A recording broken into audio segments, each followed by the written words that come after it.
वारणा पट्ट्यात पावसाचा जोर कायम। आयतोडे खुर्द येथील वारणा नदीसह छोटे मोठे बंधारे पाण्याखाली।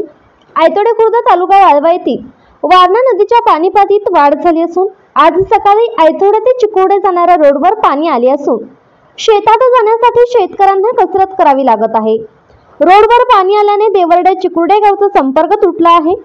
वारणा नदीचे पाणी आज सायंकाळपर्यंत मसोबा देवाच्या मंदिरापर्यंत आले असून वीट भट्ट्यांसह नदी काठावरील ऊस पिके पाण्याखाली गेली आहेत। याचबरोबर कुंडलवाडी जाणाऱ्या रोडवरील शेतात पाणी जाऊन दोडका टोमॅटो सारखी पिके खराब झाली आहेत। पावसाचा जोर असाच राहिला तर 2 दिवसात आयतोडे खुर्द येथील अनेक नागरिकांना स्थलांतरित करावे लागणार आहे। चांदोली पाणलोट क्षेत्रात मुसळधार पाऊस सुरू असल्याने धरणातून पाण्याचा विसर्ग वाढवण्याची शक्यता असल्याने नागरिकांनी सतर्क राहण्याचे प्रशासनाने आवाहन केले आहे।